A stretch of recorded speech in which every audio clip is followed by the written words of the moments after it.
네, 그럼 이제 지상권 들어가겠습니다. 지상권 279조부터 이제 지상권인데요. 지상권을 취득하는 방법은 지상권은 일단 기본적으로 약정 지상권이 있고요. 그 다음에 법정 지상권이 있죠. 법정 지상권이 있고, 그 다음에 관습법상의 법정 지상권이 있어요. 법정 지상권이 있죠. 그 약정 지상권은 어떻게 성립하나요? 그 지상권 설정 계약이 있어야 되죠.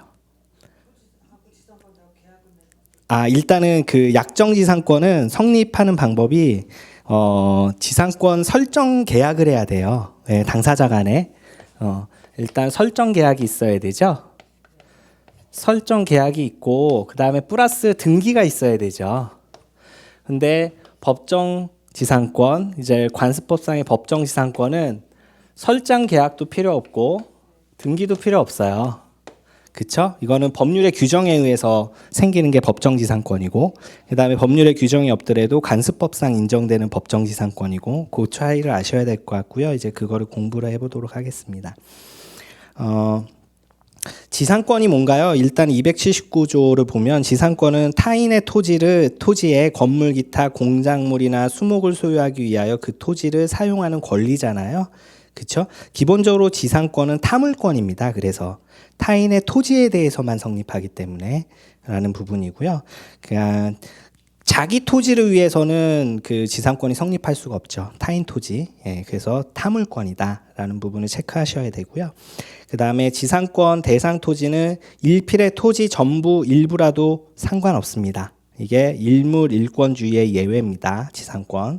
기억하셔야 되고요. 그 다음에 지상권은 그 용익물권이잖아요. 그래서 현재 지상물이 없어도 또는 지상물이 멸실하여도 지상권은 성립 존속합니다. 라는 부분을 체크하셔야 돼요. 그 다음에 지료지급은 지상권의 성립 요소가 아니다. 그래서 유상이든 무상이든 상관이 없고, 그쵸? 근데 법정지상권은 지료지급 의무가 있다. 라는 부분이 체크하셔야 될 부분이고요. 그래서 그 존속 기간을 보시면 280조에 보시면 그 최단 존속 기간은 있어요. 그러니까 보시면 권고한 건물이나 수목 소유를 목적으로 할 땐 30년. 그다음에 전호위에 그러니까 경고한 건물이 아닌 경우에 소유를 목적으로 하는 때는 15년. 그다음에 건물 위에 공작물의 소유를 목적으로 하는 때는 5년이죠. 그래서 이거는 최단 존속 기간이다. 라고 보시면 되고요. 그래서 근데 대신 이제 기존 건물 사용 목적으로 지상권이 설정된 경우에는 최단 존속 기한 제한 적용이 없다는 점을 유의하셔야 됩니다. 그래서 그 화살표 보시면 되고요. 그다음에 그 존속 기간을 정하지 않은 지상권이 있을 수 있잖아요. 그 약정 지상권 같은 경우에는 그래서 존속 기간이 약정이 없으나 그 지상물의 종류와 구조를 정한 경우에는 최단 존속 기간을 존속 기간으로 봅니다. 약정이 없더라도 그 존속 기간 약정도 없고 공작물 종류나 구조를 정하지 아니한 경우에는 존속 기간은 15년으로 본다. 그러니까 30년, 15년, 5년 중에 중간으로 보는 거죠. 네, 15년. 그렇게 보시면 되고요.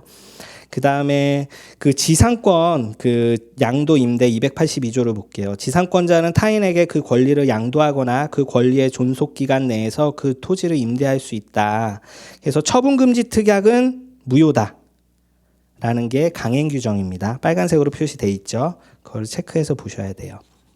그 다음에 그 법정지상권이나 관습법상 법정지상권 같은 경우에는 이제 뒤에서 더 체크를 할게요. 그 다음에 법정지상권 같은 경우에는 전세권 파트에도 조항이 있고요. 저당권 파트에도 조항이 있어요. 그래서 전세권 공부하실 때도 법정지상권은 꼭 체크해서 보셔야 돼요. 중요한 부분이세요. 그러니까 전세권, 저당권 공부하실 때도. 그래서 보시면 283조를 볼게요. 1항 보시면 지상권이 소멸한 경우에 건물 기타 공작물이나 수목이 현존한 때에는 지상권자는 계약의 갱신을 청구할 수 있다. 2항 지상권 설정자가 계약의 갱신을 원하지 아니한 때는 지상권자는 상당한 가액으로 전항의 공작물이나 수목의 매수를 청구할 수 있다. 그러니까 그 지상권에는 이제 그 지상물 매수 청구권이라는 게 있다라는 거를 아셔야 되고요. 그 일단은 계약갱신 청구권은 그 존속 기간이 만료로 소멸하거나 그 다음에 소멸하고 그 다음에 지상물이 현존하고 있는 경우에만 계약갱신을 청구할 수 있다라는 거고요. 이거는 청구권이잖아요. 예, 그렇기 때문에 거절할 수 있습니다. 지상권 설정자는. 이런 경우에 이제 지상권자는 지상물 매수 청구권을 행사할 수 있는 거죠. 그리고 지상물 매수 청구권도 형성권입니다. 라는 부분을 체크하셔야 되고요. 그 다음에 지상권 설정자의 승낙 없이 지상물 매매 계약 성립합니다. 또한 매매 대금은 지상물 매수 청구권 행사 당시 지상물의 시가가 기준입니다. 라는 부분 체크하시면 되고요. 빨간색이죠. 그 다음에 284조 갱신과 존속기간. 당사자가 계약을 갱신한 경우에는 지상권의 존속기간은 갱신한 날로부터 280초의 최단 존속기간보다 단축하지 못한다. 그러나 당사자는 이보다 장기의 기간을 정할 수 있다. 그러니까 280조 최단 존속기간 30년, 15년, 5년은 강행 규정이라는 거죠. 그렇죠? 그래서 갱신될 때도 적용된다. 라는 부분을 체크하시면 되고요. 그 다음에 285조, 286조 한번 읽어보시고요. 그 화살표 부분은 이론이기 때문에 그거 꼭 체크하셔서 기억하셔야 돼요. 그 다음에 287조 지상권 소멸 청구권. 그러니까 지상권자가 2년 이상 지료를 지급하지 아니한 때에는 지상권 설정자는 지상권의 소멸을 청구할 수 있다. 그러니까 지상권 설정자하고 지상권자하고 지상권 설정 계약을 했어요. 계약을 해서 지료가 들어갔을 거 아니에요. 그러면은 그게 2년 이상 지료, 이게 뭐 1년이든 2년이든 15년 동안, 30년 동안 2년 정도 지료를 못 받았다라고 했을 경우에는 이 지상권 설정 계약을 지상권을 취소할 수 있다. 소멸 청구를 할 수 있다라는 내용이죠. 보시면 되고요. 그 다음에 그 289조의 이 구분지상권을 볼게요. 그러니까 이 소유권은 그 토지 소유권은 토지의 상하에도 미치잖아요. 그래서 그 구분지상권이라는 게 있어요. 지하 또는 지상의 공간은 289조의 이 1항입니다. 지하 또는 지상의 공간은 상하의 범위를 정하여 건물 기타 공작물을 소유하기 위한 지상권의 목적으로 할 수 있다. 그래서 이 또한 구분지상권도 설정계약과 등기가 있으면 성립한다. 라는 부분이 그 화살표죠. 그거를 보셔야 되고요. 이것도 구분지상권도 등기가 가능하세요. 아까 등기 유무에 대해서 물어보셨잖아요. 그래서 구분지상권도 등기가 가능하다. 그래서 등기할 때 반드시 토지의 상하 범위를 정해서 등기해야 한다. 라는 부분이에요. 근데 이거는 이제 토지에 대한 그 수목 소유의 목적으로 하는 구분지상권은 성립할 수가 없겠죠. 수목은 무조건 지상의 식재를 해야 되니까 라는 부분이고요. 그 다음에 그 관습법상의 법정지상권 그걸 볼게요. 이거는 뭐 관습법이니까 조항은 없겠죠. 그래서 표시가 되어 있는 거고요. 보시면요. 그 관습법상의 법정지상권 성립 요건이 중요하세요. 빨간색으로. 그래서 처분 당시 토지와 건물 동일인 소유, 토지와 건물이 법정 사유 이외의 사유에 의해 소유자가 변경, 건물 철거 특약 등 포기 특약 부존재, 등기는 불필요하겠죠. 라는 부분이에요. 그래서 그걸 체크하셔야 되고요. 그 다음에 여기서 또 중요한 건 분묘기지권이죠. 분묘기지권. 분묘기지권도 일단은 읽어보시면 이거는 타인 토지 위에 분묘를 소유하기 위해서 가지는 권리잖아요. 그래서 그 분묘 기지 부분이라고 하는데 그 분묘가 있는 거하고 그 제사를 지내기 위해서 주의 토지 일정 부분 그 부분에 대해서 사용할 수 있는 관습법상 물권입니다. 그래서 이것도 지상권자하고 마찬가지로 분묘기지권의 이 점유는 타주 점유라는 거를 명심하셔야 될 것 같아요. 그래서 보시면 판례를 볼게요. 8번 판례를 보겠습니다. 그래서 8번 판례 관습법상의 법정지상권이 성립되기 위하여는 토지와 건물 중 어느 하나가 처분될 당시에 토지와 그 지상 건물이 동일인의 소유에 속하였으면 족하고 원시적으로 동일인의 소유였을 필요는 없다. 라는 부분을 체크해서 한번 보시고요. 그 다음에 요거는 이제 그 9번 판례도 한번 볼게요. 무허가 건물이어도 상관없는 거죠. 예, 무허가 건물이어도 상관없고요. 그래서 관습법상의 법정지상권이 성립하는 그 요건을 한번 보셔야 될 것 같아요. 관습법상의 법정지상권이 관습법상의 법정지상권이잖아요. 관습법상의 지상권은 토지와 그 지상 건물이 동일인 소유여야 되죠. 그러니까 토지와 지상 건물이 이것도 갑소유, 이것도 갑소유여야 되죠. 기본적으로. 그쵸? 그 다음에 그 토지와 건물이 매매 그 밖의 사유로 소유자가 달라져야 돼요. 그러니까 요 건물이 소유자가 을로 바뀌는 거죠. 매매로 하는 경우에 이제 성립하는 것이고요. 그 다음에 갑과 을 간의 계약을 할 때 요 건물에 대해서 철거 특약이 없어야 돼요. 그래야지 성립하는 것이 관습법상의 법정지상권이다. 그 매매 기타 그 밖의 사유라고 되어 있는데 그 밖의 사유에는 대물 변제, 증여, 뭐 그다음에 공유물 분할 이런 내용이 들어갑니다. 그래서 그것도 체크하시고요. 그다음에 그 18번을 한번 볼게요. 18번에 보면 그 52페이지입니다. 관습에 의한 법정지상권이 성립된 경우 저렇게 해가지고 성립되는 거죠. 네, 성립된 경우 그 지료에 관하여는 당사자의 청구에 의하여 법원이 이를 정한다고 규정한 민법 준용해야 한다. 이때 토지 소유자는 법원에서 상당한 지료를 결정할 것을 전제로 하여 바로 그 급부를 청구할 수 있다. 그 다시 말하면 관습법상의 법정지상권자는 지료 지급 의무가 있다. 지료 지급 의무가 있습니다. 지료는 당사자 간의 합의 또는 당사자의 청구로 법원에서 결정한다. 라고 보시면 돼요. 그래서 그 판례 중요하고요.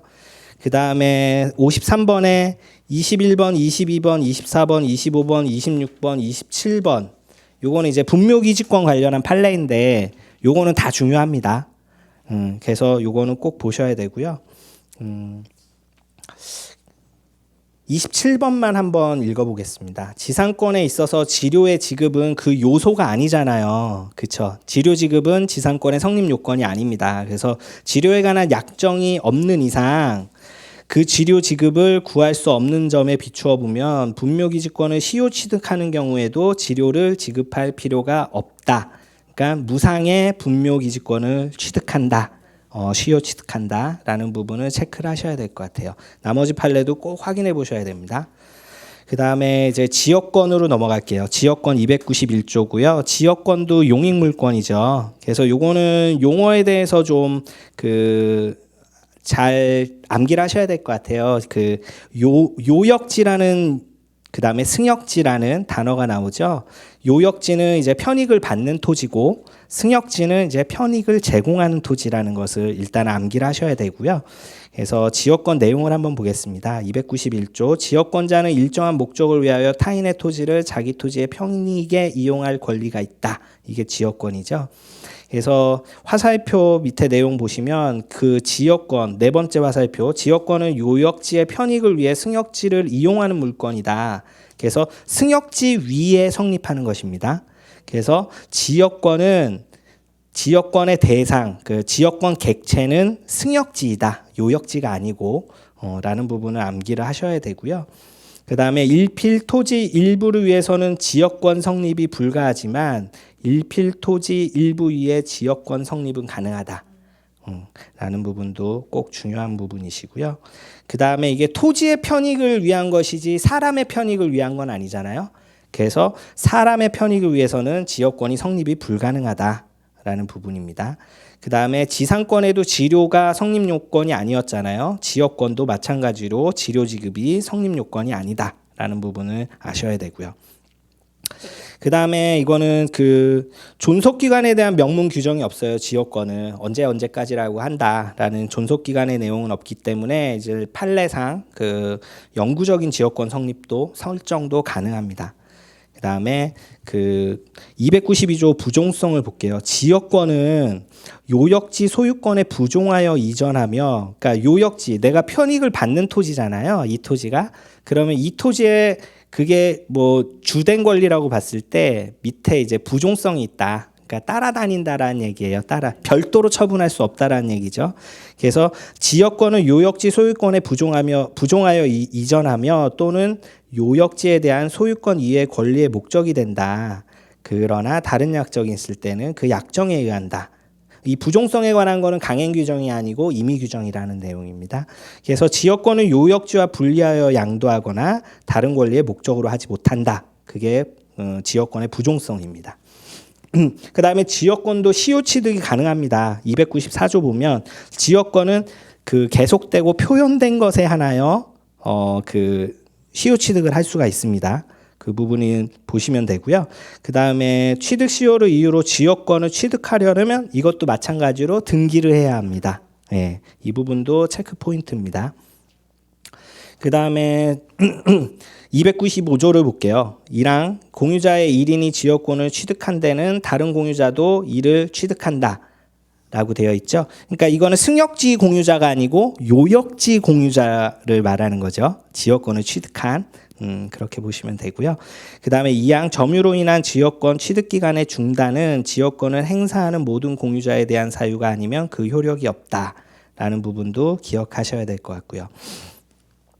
그 다음에 296조 그 요역지가 수인의 공유인 경우에 그 1인에 대하여 지역권 소멸 시효의 중단 또는 정지는 다른 공유자를 위하여 효력이 있다라는 부분도 체크하셔야 돼요. 그 다음에 그 요역지 부분은 봤잖아요. 그래서 이제 승역지 부분을 볼게요. 298조 계약에 의하여 승역지 소유자가 자기 비용으로 지역권의 행사를 위하여 공작물의 설치 또는 수선의 의무를 부담한 때에는 승역지 소유자의 특별 승계인도 그 의무를 부담한다라는 부분입니다. 그러니까 그 승역지 소유자뿐만 아니고 그 특별 승계인도 요 그런 비용이나 부담한다라는 내용이죠. 그 다음에 그 299조 그 위기에 의한 부담 면제를 볼게요. 승역지의 소유자는 지역권에 필요한 부분의 토지 소유권을 지역권자에게 위기하여 전조의 부담을 면할 수 있다. 그래서 위기란 밑에 뜻이 있죠. 네. 위기를 한번 읽어볼게요. 위기란 승역지 소유자가 승역지의 토지 소유권을 지역권자에게 이전한다는 일방적인 의사표시다.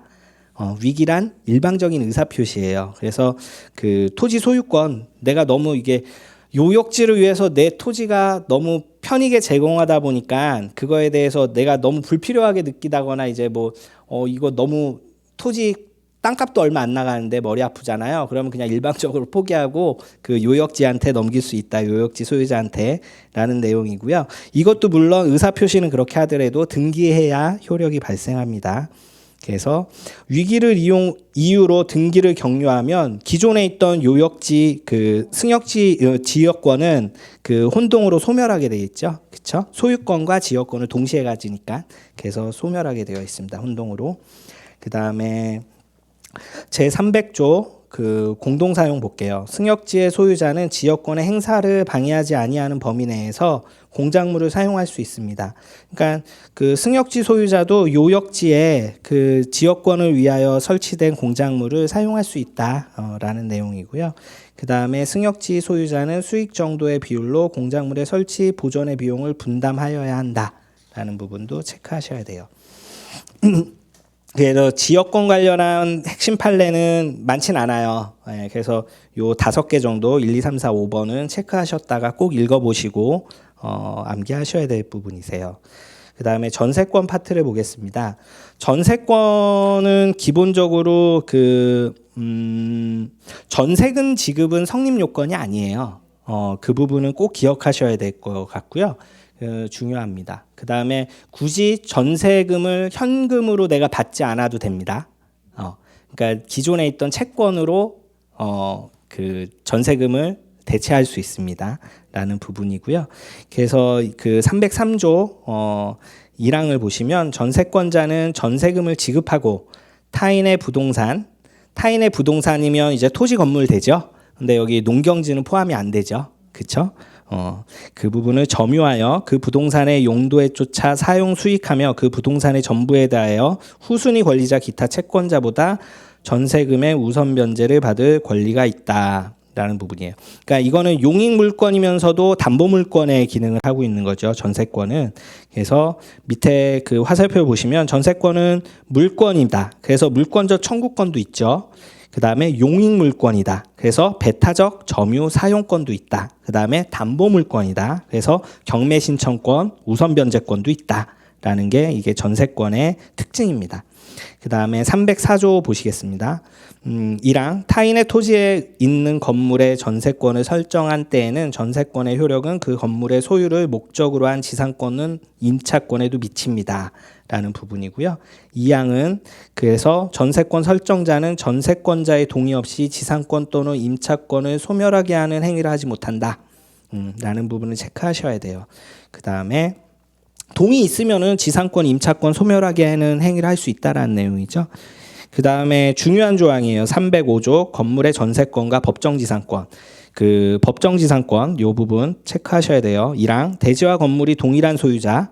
그 다음에 속한 경우에 건물의 전세권을 설정할 때에는 그 대지 소유권의 특별 승계인은 전세권 설정자에 대하여 지상권을 설정한 것으로 본다. 이게 바로 그 건물의 전세권과 법정지상권 조항입니다. 그러니까 법정지상권은 기본적으로 토지와 건물이 동일인 소유, 그렇죠? 그 다음에 건물의 전세권 설정 되고, 그 다음에 토지와 건물이 그 전세권이 설정되어 있는 건물이 일단은 매매 기타 사유로 인하여 넘어갔을 때, 라는 부분이죠. 그래서 그때 성립한다.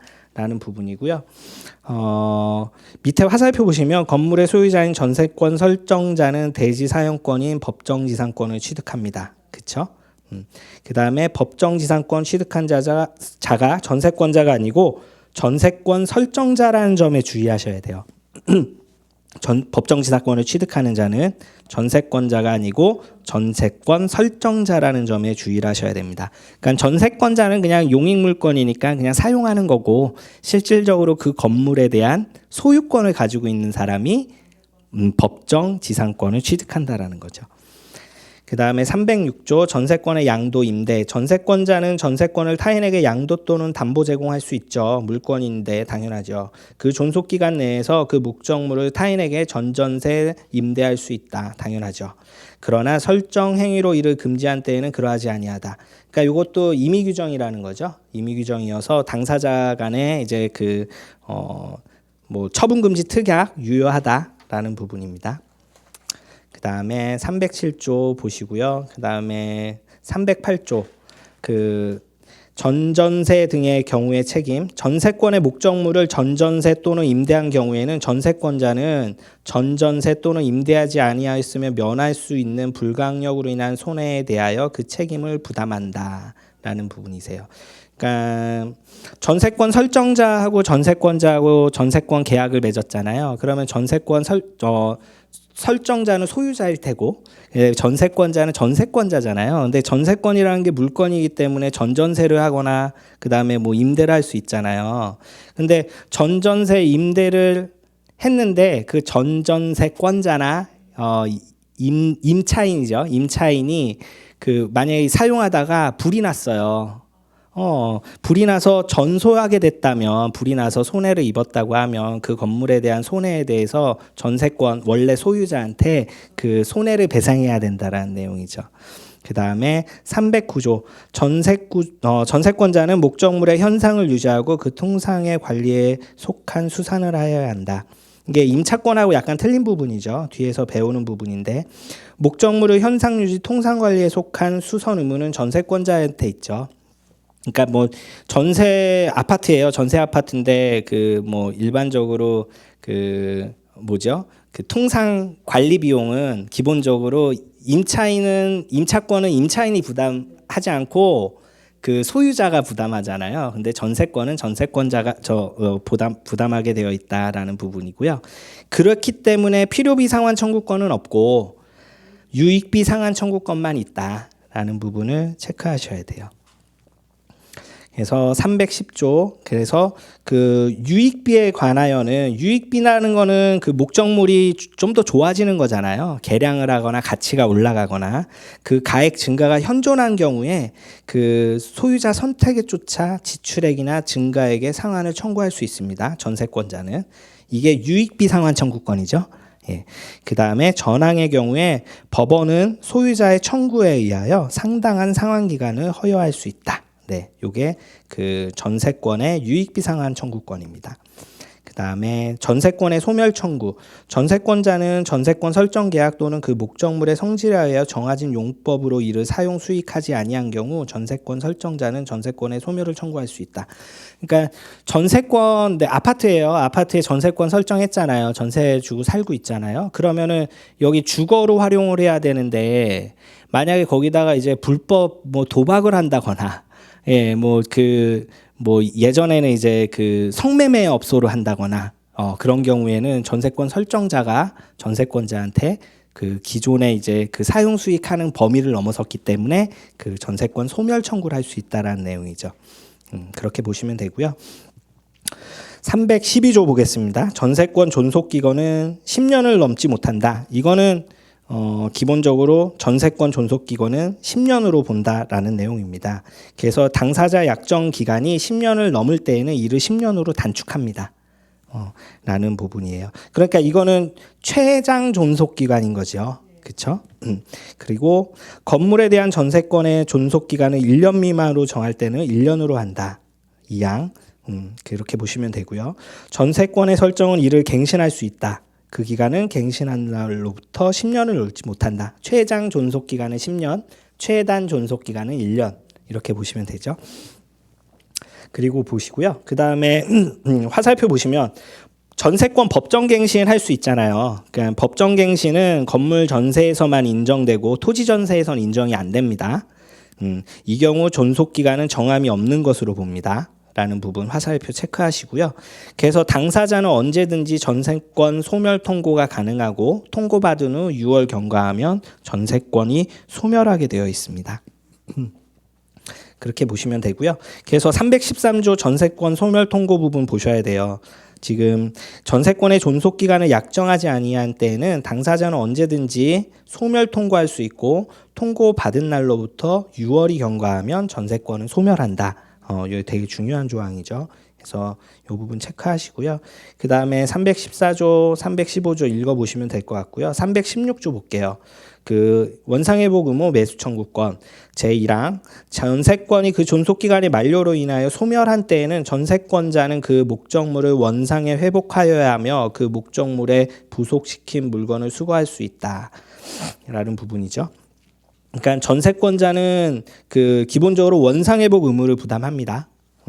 그래서 존속기간 만료로 소멸하는 경우에 그 다음에 전세권 설정자는 부속물 매수 청구권이 있습니다. 그래서 요거는 형성권입니다. 그래서 정세권자가 정당한 이유 없이 거절할 수 없습니다. 그래서 요 부분도 체크하셔야 돼요. 원상회복 의무하고 매수 청구권 부분. 그 다음에 전세권은 용익물권이고 담보물권으로서 경매 청구권이 있어요. 그래서 318조 보시면 전세권 설정자가 전세금의 반환을 지체한 때에는 경매 청구할 수 있죠. 예, 이 부분 체크하셔서 보셔야 될 부분이고요. 그 다음에 판례를 한번 볼게요. 61페이지 1번 판례입니다. 전세권 설정 등기를 마친 민법상의 전세권은 그 성질상 용익물권적 성격과 담보물권적 성격을 겸비한 것으로서 전세권의 존속기간이 만료되면 전세권은 용익물권적 권능은 말소 등기 없이도 소멸해요. 용익물권적 권능은. 근데 전세금 반환 채권을 받아야 되잖아요. 그렇기 때문에 이제 담보물권적 권능이 있는데 전세금의 반환 시까지 그 전세권 설정 등기의 효력이 존속한다고 할 것이다. 라는 부분이 판례세요. 그러니까 존속기간 만료 시 용익물권인 전세권은 소멸한다. 근데 대신 담보물권인 전세권으로 전환되는 것이다. 라는 부분이 판례입니다. 그래서 보시면 될 것 같고요. 그 다음에 나머지 판례도 한번 쭉 읽어보시고요. 63페이지에 10번 판례를 한번 같이 읽어보겠습니다. 전세권이 담보물권적 성격도 가지잖아요. 그래서 기본적으로 부정성과 수반성이 있는 것이에요. 그래서 전세권을 그 담보하는 전세금 반환 채권과 분리하여 양도하는 것은 허용되지 않는다. 근데 전세권이 존속기간의 만료로 소멸한 경우이거나 전세 계약의 합의해지 또는 당사자 간의 특약에 의하여 전세권 반환 채권의 처분에도 불구하고 전세권의 처분이 따르지 않는 경우 등의 특별한 사정이 있는 때에는 채권 양수인은 담보물권이 없는 무담보의 채권을 양수한 것이 된다. 이게 무슨 의미냐면 밑에 빨간 화살표 있잖아요. 한번 읽어보시면 기본적으로 전세권과 전세권 반환 채권은 분리해서 양도할 수 없는 것이 원칙이에요. 그러나 특별한 사정이 있는 경우 예외적으로 전세금 반환 채권을 전세권과 분리 양도할 수 있다라는 겁니다. 그래서 요거는 꼭 체크해 보셔야 될 부분이세요. 그 다음에 나머지 판례도 한번 보시고요. 그 다음에 유치권 넘어가겠습니다. 320조에 규정이 되어 있고요. 유치권은 기본적으로 언제 성립하나요? 유치권은 언제 성립하나요? 일단은 타인의 물건 또는 유가증권을 점유하고 있어야 되겠죠. 네, 유치권 성립 요건은 일단 타인의 물건, 유가증권 점유하고 있어야 되겠죠. 네, 그 다음에 또 어떤 요건이 있어야 되나요? 그 조항 한번 보세요. 조항 한번 보시면 또 어떤 게 있어야 되냐면 점유가 적법해야 돼요. 일단 적법한 점유. 그 다음에 3번 또 법조항 읽어보시면 어디가 있나요? 3번 일단은 채권이 변제기에 도래해야 되는군요. 일단은 채권 변제기 도래. 네. 그 다음에 4번은 유치권 배제 특약이 없어야 돼요. 유치권 배제 특약이 없어야 되죠. 그래서 유치권 배제 특약 없을 것. 그 다음에 요 채권이 물건과의 이제 결련성이 있어야 되죠. 그래서 그게 표시된 게 물건이나 유가증권에 관하여 생긴 채권, 그러니까 관하여 생긴 채권이 결련성, 물건과의 결련성이 있어야 돼요. 그래서 이때 이제 유치권이 성립하는 것이고요. 유치권도 시험에 잘 나와요. 그래서 유치권도 중요하니까 한번 조항을 한번 읽어보겠습니다. 그래서 타인의 물건 또는 유가증권을 점유한 자, 그 물건이나 유가증권에 관하여 생긴 채권이 변제기에 있는 경우에 그 변제를 받을 때까지 그 물건 또는 유가증권을 유치할 권리가 있다. 그러니까 점유할 권리가 있는 거죠. 그래서 그 점유가 불법 행위로 인한 경우에는 적용하지 않아야 한다. 그러니까 적법 점유여야 된다는 거죠. 그래서 조 5가지 이제 유치권 성립 요건을 기억하시면 될 것 같고요. 일단은 보시면은 화살표 내용 중요합니다. 밑에 총 7가지 있잖아요. 그 내용 쭉 보시면 되고요. 그 다음에 유치권자도 경매 신청권이 있어요. 경매 신청권이 있는데 이거는 우선 변제를 위한 것이 아니고 환가를 하기 위한 경매 신청권입니다. 네, 그렇죠. 우선해서 내가 변제받을 수는 없어요. 라는 부분이고요. 그 다음에 322조를 볼게요. 일단 유치권은 경매 간이변제 충당권이 있고요. 그 다음에 유치권자는 과실수취할 수 있죠. 예, 과실수취권이 있어요. 그 다음에 유치권자는 점유물을 사용할 권리가 있어요. 점유물을 사용할 수 있고요. 그 다음에 유치권자가 점유물을 점유하면서 이제 비용을 집행했을 경우에 이제 비용 상환 청구권도 있어요. 이게 이제 법조항으로 한번 확인을 해볼게요. 322조 경매 간이변제 충당. 유치권자는 채권의 변제를 받기 위하여 유치물을 경매할 수 있다. 1항에 표시가 되어 있죠. 경매권이 있습니다. 그 다음에 2항 정당한 이유 있는 때에는 유치권자는 감정인의 평가에 의하여 유치물을 직접 변제해 충당할 것을 법원에 청구할 수 있다. 이 경우 유치권자는 미리 사전에 채무자에게 통지하여야 한다. 그러니까 경매도 할 수 있고 간이변제 충당도 할 수 있어요. 근데 간이변제 충당은 기본적으로 유치물의 소유권을 취득할 수 있는데 보시면 밑에 화살표 보세요. 유치물을 직접 채권 변제에 충당하는 것인데 정당한 이유가 있고 그다음에 감정인 평가, 법원의 청구, 그다음에 채무자 통지. 요 네 가지 요건이 있어야 돼요. 그러면은 유치물의 소유권을 취득할 수 있어요. 그런데 유치물이 부동산인 경우는 등기를 요하지 않아요. 예, 이 부분이 중요합니다. 그래서 이 부분을 중요하게 체크해서 보시면 되고요. 등기를 요하지 않는다. 유치물이 부동산인 경우에도 등기를 요하지 않아요. 그 다음에 유치권자는 유치물의 경매에 의하여 매각대금으로부터 우선 변제를 받을 수 없어요. 아까 말씀드렸죠? 예, 우선 변제를 받는 것이 아니고 환가를 받기 위해서 경매 청구하는 것이다. 그 다음에 323조 과실수취권 1항 유치권자는 유치물의 과실을 수취하여 다른 채권보다 먼저 그 채권의 변제에 충당할 수 있다. 그러나 과실이 금전이 아닌 때에는 경매하여야 한다라는 부분이에요. 그러니까 금전이라는 의미는 만약에 내가 점유하고 있는 그 유치권을 행사하고 있는 건물에 뭐 그 과실이 있다. 뭐 그 임차인이 있을 수 있잖아요. 그러니까 임차료 받을 수 있어요. 네, 그런 부분이에요. 그 다음에 과실은 먼저 채권의 이자에 충당하고 그 응여가 있으면 원본에 충당한다. 그러니까 충당 순서예요. 네, 과실을 먼저, 그러니까 채권의 이자 충당, 그 다음에 원본 충당. 이게 충당의 순서입니다. 이것도 암기하셔야 되고요. 그 다음에 324조 유치권자의 성관 의무. 그러니까 유치물에 대해서 사용을 하기 때문에 성관주의 의무가 있는 거예요. 그래서 유치권자는 선량한 관리자의 주의로 유치물을 점유하여야 한다. 유치권자는 채무자의 승낙 없이 유치물에 사용되어 담보 제공하지 못한다. 그러나 유치물의 보존에 필요한 사용은 그러하지 아니한다. 그러니까 보존행위는 소유자의 허락 없이도 할 수 있다라는 부분이죠. 그래서 유치권자는 성관주의 의무를 부담하고 그 화살표 보시면 보존행위는 채무자 승낙 없이도 가능하고 라는 부분 체크하시고요. 그 다음에 그 유치권자가 성관주의 의무를 이행하지 않았을 경우에는 그 소유자는 그러니까 채무자죠. 채무자는 유치권 소멸 청구를 할 수가 있어요. 그 화살표 보세요. 세 번째, 유치권자가 본조의 의무를 위반한 경우 유치권은 자동 소멸하는 것이 아니고 채무자가 유치권 소멸 청구를 해야 돼요. 그래서 소멸되는 겁니다. 그 다음에 325조 유치권의 상환 청구권. 이건 비용 상환 청구권이죠. 예, 한번 읽어보겠습니다. 1항 유치권자는 유치물에 의하여 필요비를 지출한 때에 소유자에게 그 상환 청구할 수 있죠. 그 다음에 2항 유치권자가 유치물에 의하여 유익비를 지출한 때에는 그 가액의 증가가 현존하는 경우에 하나여 소유자 선택에 쫓아 지출한 금액이나 증가액 상환을 청구할 수 있다. 법원은 상당 기간을 허용할 수 있다. 라는 부분 체크해서 보시고요.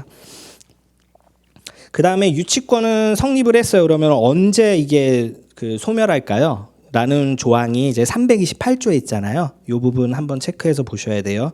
유치권은 기본적으로 점유가 요건이기 때문에 점유 상실로 소멸합니다. 예.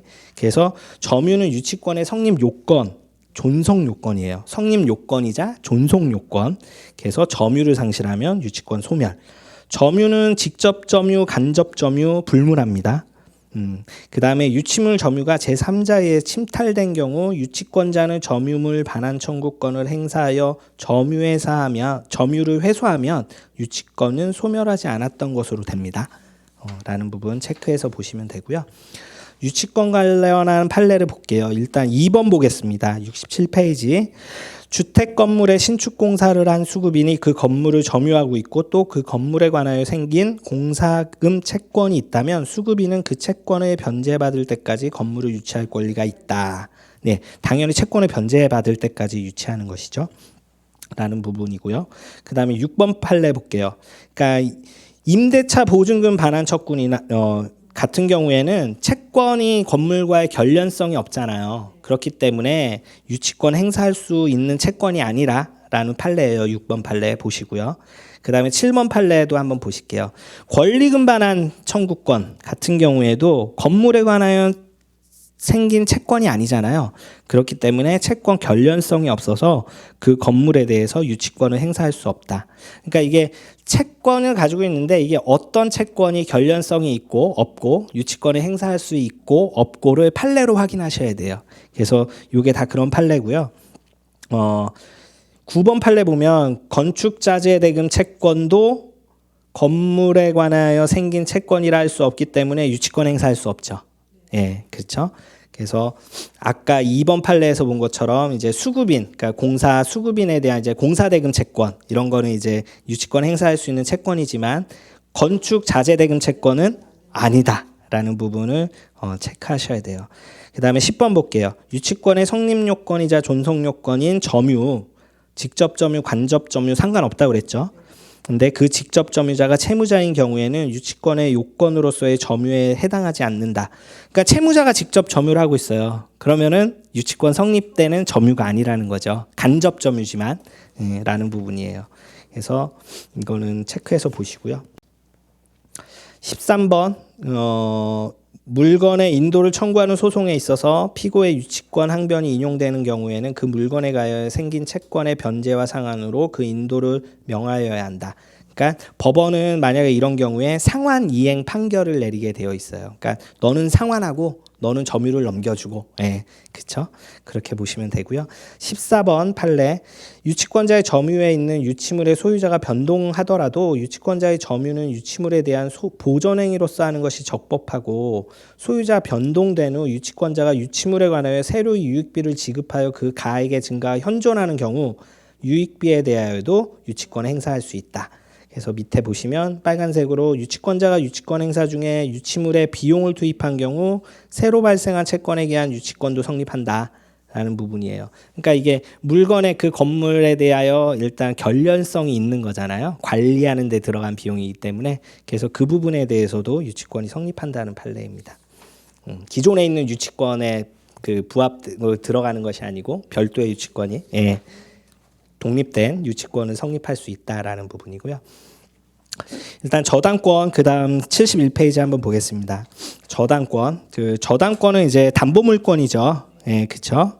그 356조 저당권은 채무자 또는 제3자가 점유를 이전하지 아니하고 채무의 담보로 제공한 부동산에 대하여 다른 채권자보다 자기 채권의 우선 변제를 받을 권리가 있다. 그래서 그 이것도 약정 담보 물권이에요. 저당권도 그 당사자 간에 그러니까 저당권 설정자와 저당권자의 저당권 설정 계약이 있어야 되겠죠.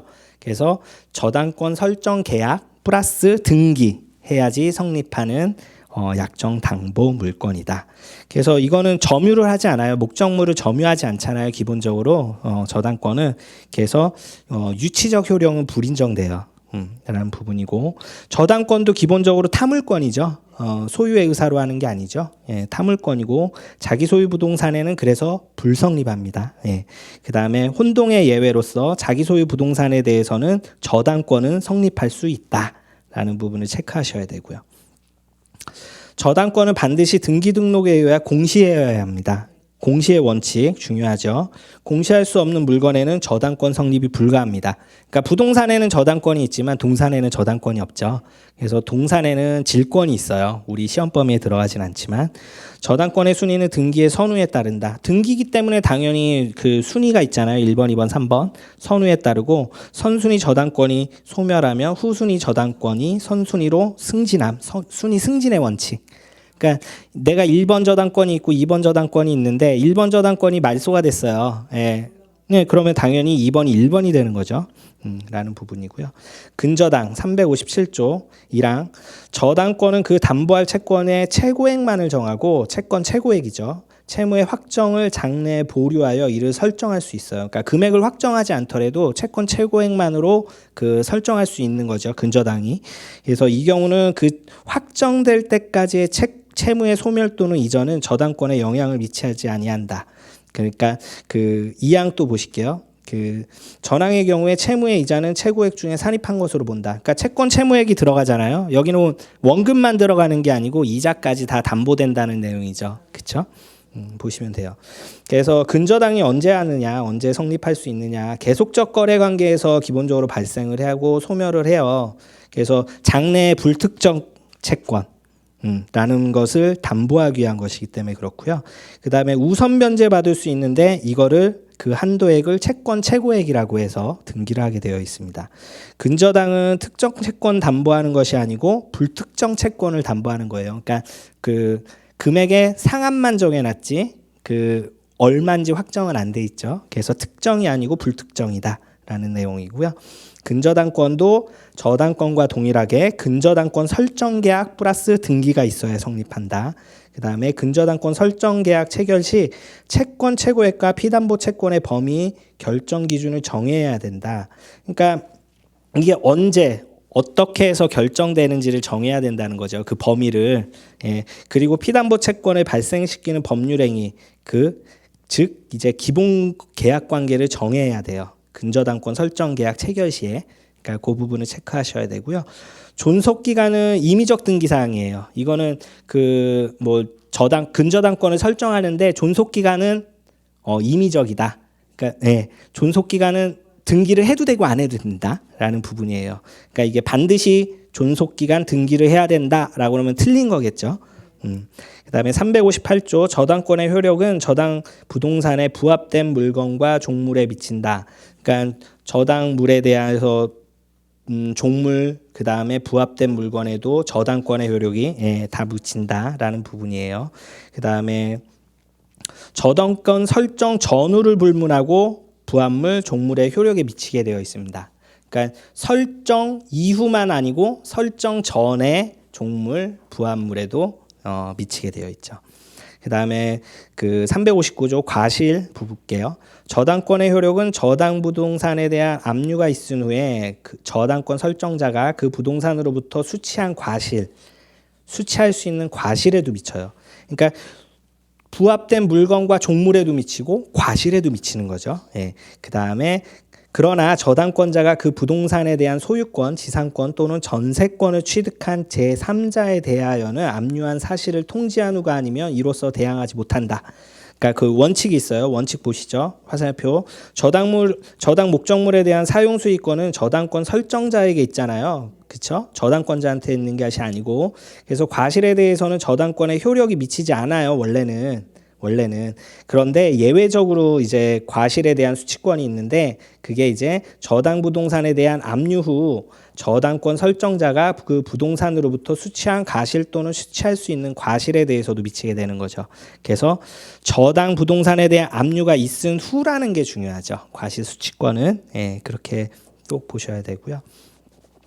그 다음에 360조 피담보 채권의 범위를 볼게요. 저당권에는 화살표를 볼게요. 조항을 보지 않고 원본, 그러니까 원금이죠. 이거는 등기해야 되죠. 그렇죠? 이자도 등기해야 됩니다. 이자 채권은 지연배상과 달리 저당권에 의해 무제한 담보된다라는 부분이고요. 위약금도 등기해야 됩니다. 그렇죠? 그다음에 이제 채무불이행으로 인한 손해배상, 지연배상 같은 거, 그러니까 그런 거는 등기 없이도 1년분에는 담보됩니다. 그다음에 저당권 실행 비용. 그러니까 저당권 이제 경매 신청할 수 있잖아요. 그러면 이제 임의 경매 들어가는데 그때 이제 등기 없어도 거기서 경매 비용 담보됩니다. 저당물의 보존 비용. 이거는 피담보 채권의 범위에 포함되지 않는다. 그래서 요 6개 화살표에 대한 요 이론 정리한 부분, 요 부분도 암기하셔야 됩니다. 그다음에 제361조 저당권의 처분 제한. 저당권은 그 담보한 채권과 분리하여 타인에게 양도하거나 다른 채권에 담보로 하지 못한다. 이게 저당권은 처분하는 데 제한이 있어요. 그래서 이 부분 체크하셔야 되고요. 저당물의 보충. 기본적으로 저당권은 담보물권이잖아요. 그러니까 담보력이 계속 유지가 돼야 돼요. 근데 담보력이 떨어졌다 그러면 이제 보충을 해라. 라고 요구할 수 있는 권리예요. 그래서 저당권 설정자의 책임 있는 사유로 저당물의 가액이 현저히 감소한 때 그러면 저당권자는 저당권 설정자에 대하여 원상회복 또는 상당한 담보 제공을 청구할 수 있다. 라는 부분을 체크해서 보시고요. 저당권자는 기본적으로 그래서 저당물 보충 청구권을 행사할 수가 있어요. 그리고 저당권 설정자의 이제 책임 있는 사유라는 것은 여기서 책임 있는 사유라는 것은 고의 또는 과실을 의미합니다. 그다음에 원상회복과 상당담보 제공 청구는 동시에 이것도 하고 이것도 해가 아니고 선택해서 한 가지만 선택채권이라는 것이고요. 그다음에 담보물 보충 청구권을 행사하는 경우에 별도 손해배상 청구권이나 즉시 변제 청구권을 행사할 수 없다. 라는 부분이세요. 그러니까 이것도 선택해서 하는 거죠. 손해배상 청구권을 행사하든 담보물 보충 청구권을 행사하든 그렇게 보시면 되고요. 그다음에 73페이지 363조를 볼게요. 저당권은 이제 경매 청구권이 있잖아요. 그래서 그 부분인데요. 1항 저당권자는 그 채권의 변제를 받기 위하여 저당물의 경매를 청구할 수 있죠. 그 다음에 2항 저당물의 소유권을 취득한 제3자도 경매인이 될 수 있다 라는 부분이에요. 그 다음에 요거는 이론을 한번 보시면요. 저당권 실행 요건, 그러니까 경매 청구하기 위한 요건, 일단 채권이 있어야죠. 유효한 채권이. 그 다음에 저당권이 있어야죠. 저당권 등기가 되어 있어야 되겠죠. 그 다음에 이제 채권, 그러니까 저당권에 같이 있는 이제 채권이 이행기에 도래해야지 이제 경매를 신청할 수 있는 거예요. 저당권 실행으로. 그래서 경매 절차는 한번 읽어보시면 되고요. 그 다음에 제346조 제3 취득자의 변제. 저당 부동산에 대하여 소유권, 지상권 또는 전세권을 취득한 제3자는 저당권자에게 그 부동산으로 담보된 채권을 변제하고 저당권 소멸을 청구할 수 있다라는 부분이세요. 그러니까 이거는 최소한 변제기가 도래해야 되는 것이 판례예요. 그러니까 변제기가 도래하지 않았는데 그 변제하고 소멸 청구할 수 없고요. 그다음에 변제해야 채권이 소멸하는 거잖아요. 그러면은 저당권은 부종성이 있기 때문에 당연히 소멸해요. 예. 말소 등기를 하지 않아도 소멸한다는 얘기죠. 그래서 채무제해야 돼요. 그러면 구상권을 행사할 수 있죠. 그러니까 저당부도에 대해 소유권자, 지상권자, 전세권자를 취득한 제3자는 이제 그 채권을 담보된 저당권 담보 채권을 변제하고 나서 그 변제한 거를 누구한테 보전받느냐? 채무자한테 구상할 수 있다라는 부분이시죠. 제 365조 보겠습니다. 토지를 목적으로 하는 저당권을 설정한 후 그 설정자가 그 토지의 건물을 축조한 때에는 저당권자는 토지와 함께 그 건물에 대하여도 경매 청구할 수 있다. 그러니까 경매에 대해서 저당권을 가지고 있잖아요. 근데 그 후에 설정자가, 그러니까 채무자가죠. 채무자가 건물을 지었어요. 그 토지에. 그러면 저당권자는 토지에 대해만 저당권이 가지고 있지만 전세권 설정자, 채무자가 지은 그 건물도 일괄해서 그 경매 청구를 할 수 있다라는 부분이세요. 그러나 그 건물의 경매 대가에 대하여 우선 변제 받을 권리는 없죠. 그냥 일반 채권자로서 뭐 배당을 받을 수 있을지 모르겠지만 우선 변제권은 없어요. 그래서 이걸 그 토지와 건물을 일괄 경매하는 일괄 경매 청구권이란 토지의 저당권 설정된 후 저당권 설정자, 채무자가 그 토지 위에 건물을 축조한 경우 저당권자는 토지와 건물을 함께 경매 신청할 수 있는 권리입니다. 라는 것을 기억하시고요. 그리고 일괄 경매 청구권 행사하지 않고 토지에 대해서만 경매 신청도 가능합니다. 그러니까 반드시 그렇게 해야 되는 것이 아니고 그렇게 보시면 되고요. 그 다음에 또 중요한 조항이 나오죠. 366조 법정지상권. 요거는 이제 저당권과 법정지상권 문제죠. 예, 저당권에서도 법정지상권이 성립합니다. 그래서 저당물의 경매로 인하여 토지와 그 지상 건물의 다른 소유자에 속한 경우에는 토지 소유자는 건물의 소유자에 대하여 지상권을 설정한 것으로 본다, 간주한다, 의제한다 이런 내용이죠. 그러나 지료는 당사자의 청구에 의하여 법원이 이를 정한다. 그러니까 성립 요건 보시면 저당권 설정 당시에 토지에 건물이 있어야 되겠죠. 그렇죠? 그 다음에 저당권 설정 당시에 토지와 건물이 동일인 소유여야 되겠죠. 그 다음에 토지와 건물 어느 한쪽에 저당권이 설정돼요. 그래서 저당권이 실행해서 경매로 토지하고 건물 소유자가 달라졌을 경우에 건물 소유자는 그 토지 소유권 거기에 이제 법정지상권을 갖게 되는 거죠. 예. 그래서 그 보시면 매수인 그러니까 경락인이죠. 매수인이 매각대금 완납 시에 법정지상권이 성립합니다. 그러니까 매각대금 완납 시라는 게 중요하고요. 그 다음에 이거는 그 등기를 요하지 않은 물권 변동이에요. 그래서 187조에 따른 물권 변동, 물권 취득이기 때문에 등기 없이도 취득하게 되어 있죠. 네. 그 다음에 법원이 결정한 지료는 법정지상권이 성립한 때로 소급하여 효력이 발생합니다. 네. 그렇게 보시면 되고요. 그 다음에 비용상환 청구권 볼게요. 그 367조 저당물의 제3 취득자가 그 부동산의 보존 개량을 위하여 필요비 유익비 지출했다. 그러면 저당물의 경매 대가에서 우선상환 받을 수 있다라는 부분 체크하셔서 보셔야 돼요. 그 다음에 368조 그 다음에 이제 배당이나 이제 그 채권자 대위 그 차순위자 대위 부분 1항 동일한 채권의 담보로 수개의 부동산의 저당권을 설정한 경우 이건 공동저당이죠.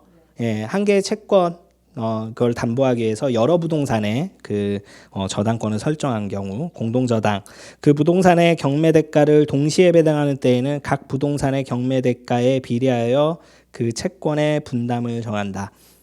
그러니까 공동저당인 경우에는 그 기본적으로 그 동시배당으로 진행된 경우에는 각 부동산의 경매 대상에 비례하여 채권을 분담을 정하게 되어 있습니다. 그런데 20배당은 또 틀리죠. 20배당 그 2항입니다. 저당 부동산 중 일부의 경매 대가를 먼저 배당하고 그 대가에서 채권 전부를 변제받을 수 있다. 이 경우에 그 경매한 부동산의 차순위 저당권자는 선순위 저당권자가 전항에 규정에 의하여 다른 부동산의 경매 대가에서 변제를 받을 수 있는 금액의 한도에서 선순위자를 대위한다. 라는 부분 기억하셔야 됩니다. 네, 이 부분은 되게 중요한 부분이세요. 시험에 자주 나올 부분이고요. 그래서 20배당의 경우, 그러니까 저당 부동산 중 일부의 경매 대가를 먼저 배당하고, 그 다음에 저당 부동산 다른 거는 이제 후에 배당하는 경우에, 그게 경매 대가에서 그 채권 전부의 변제를 받을 수 있다. 그러니까 먼저 일부 경매하는 그 저당 부동산 중 먼저 배당하는 거에서 그 기본적으로 다 변제 받을 수 있다라는 부분이죠. 라는 부분을 기억하시면 되고요. 그 다음에 저당권은 그 부종성이 있습니다. 담보 채권, 그 저당권 채권과 그 담보한 채권이 시효의 완성 기타 사유를 소멸한 때는 저당권도 소멸한다. 그러니까 채권이 소멸하면 저당권도 소멸하는 거죠. 예. 그리고 채권은 기본적으로 소멸시효가 있잖아요. 그러니까 그 일단은 채권은 소멸시효가 있지만 저당권 단독으로는 소멸시효에 걸리진 않아요. 예, 그 부분이 또 중요한 포인트 같습니다. 그다음에 371조 지상권 전세권을 목적으로 하는 저당권. 그 2항 볼게요. 지상권 또는 전세권을 목적으로 저당권을 설정한 자는 저당권자의 동의 없이 지상권 또는 전세권을 소멸하게 하는 행위를 하지 못한다. 이건 무슨 의미일까요? 그 보면 전세권, 저당권은 기본적으로 그 담보를 위하여 담보물권이잖아요. 근데 지상권 또는 전세권을 목적이지만 저당권을 설정할 수 있잖아요. 저당권 등기를 할 수 있잖아요. 그러면 그런 경우에는 일단은 저당권자의 동의 없이 그 저당권을 설정한 자는 그 저당권자의 동의 없이 그 지상권을 소멸하거나 하지 못하는데 그건 왜냐하면 저당권이 그러면 소멸하게 되죠. 지상권이나 전세권을 목적으로 하기 때문에 그렇기 때문에 그 소멸하게 하는 행위를 하지 못한다는 거예요. 저당권자의 동의 없이 라는 부분을 보시면 되고요. 그 다음에 판례는 한번 쭉 읽어보세요. 다 파란색 줄로 닫힌 거는 다 시험에 출제되거나 출제될 위험이 있는 그런 빈번하게 나오는 부분들이어서 다 줄치고 색깔 드린 거니까 꼭 보셔야 되고요. 10번 볼게요. 10번. 민법 제366조는 가치권과 이용권의 조절을 위한 공익상의 이유로 지상권을 설정을 강제하는 것이므로 저당권 설정 당시 당사자 간의 특약으로 저당 목적물인 토지에 대하여 법정 지상권을 배제하는 약정을 하더라도 그 특약은 효력이 없다. 강행 규정이라는 얘기죠. 그렇죠? 근데 이와 반대로 유치권은 유치권 배제 특약이 허용되죠. 예, 그렇게 좀 비교해서 하나하나씩 보면 되고요. 그다음에 한번 판례들 쭉 해서 보세요. 판례도 쭉 한번 이게 조항도 중요하고 판례도 중요합니다. 근데 요즘에는 민법에서 공인중개사에서 판례 문제가 많이 나오잖아요. 예, 그러니까 판례 문제는 별도로 뭐 또 교수님께서 정리해 주시겠지만 판례는 꼭 정리하셔야 되고 판례를 이해하기 위해서는 법 조항을 아셔야 되는 거죠.